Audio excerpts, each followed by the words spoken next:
30 വർഷത്തെ പാരമ്പര്യമുള്ള TTM ഔഷധശാലയ്ക്ക് കീഴിൽ പ്രസവാനന്തര പരിചരണവുമായി TTM അസ്ലി മോംസ് ക്രാഡിൽ ഇനി പുല്ലങ്കോടും. TTM Asli mom's cradle, Pullangode, Kalikavu. യേശുക്രിസ്തു കുരിശുമരണം മരിച്ചതിന്റെ ഓർമ്മ പുതുക്കി ക്രൈസ്തവർ ലോകമെങ്ങും ദുഃഖവെള്ളി ആചരിച്ചു.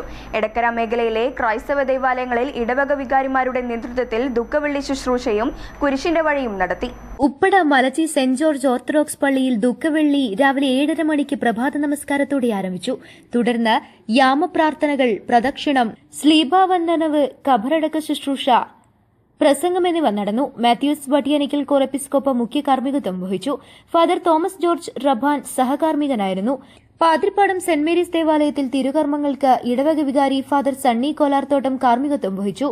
തലഞ്ഞി സെന്റ് മേരീസ് ദേവാലയത്തിൽ വികാരി ഫാദർ ജൈനേഷ് പുതുക്കാട്ടിൽ, ഫാദർ ജോഫിൻ മുളകുടിയാങ്കൽ എന്നിവർ കാർമ്മികത്വം വഹിച്ചു. നരിവാലമുണ്ട സെന്റ് ജോസഫ്സ് ദേവാലയത്തിൽ വികാരി ഫാദർ ഷിജോ വേനാക്കുഴിയിലും, പാലാങ്കര സെന്റ് സെബാസ്റ്റ്യൻസ് ദേവാലയത്തിൽ ശുശ്രൂഷകൾക്ക് ഫാദർ സോമി വടയാപ്പറമ്പിലും, മണിമൂളി ക്രിസ്തുരാജ ഫെറോന ദേവാലയത്തിൽ ശുശ്രൂഷകൾക്ക് ഫെറോന വികാരി ഫാദർ ബെന്നി മുദ്രക്കാലായിലും കാർമ്മികത്വം വഹിച്ചു. അസിസ്റ്റന്റ് വികാരി ഫാദർ അമൽ മുളങ്ങാട്ടിൽ സഹകാർമ്മികത്വം വഹിച്ചു. പാലേമാട് സെന്റ് തോമസ് ദേവാലയത്തിൽ ശുശ്രൂഷകൾക്ക് ഇടവക വികാരി ഫാദർ തോമസ് പരിന്തനോലിൽ കാർമ്മികത്വം വഹിച്ചു. സ്ലീഭാവന്ദനം, ഖബറടക്ക ശുശ്രൂഷ മുതലായവയാണ് പള്ളിയിൽ നടന്ന ദുഃഖവെള്ളിയുടെ ചടങ്ങുകൾ. പള്ളികൾക്ക് സമീപമുള്ള മലകളിലേക്കാണ് കുരിശിന്റെ വഴി നടന്നത്. പള്ളികളിൽ ശനിയാഴ്ച വൈകിട്ട് മുതൽ ഈസ്റ്ററിന്റെ കർമ്മങ്ങൾ തുടങ്ങും. News bureau, Edakkara.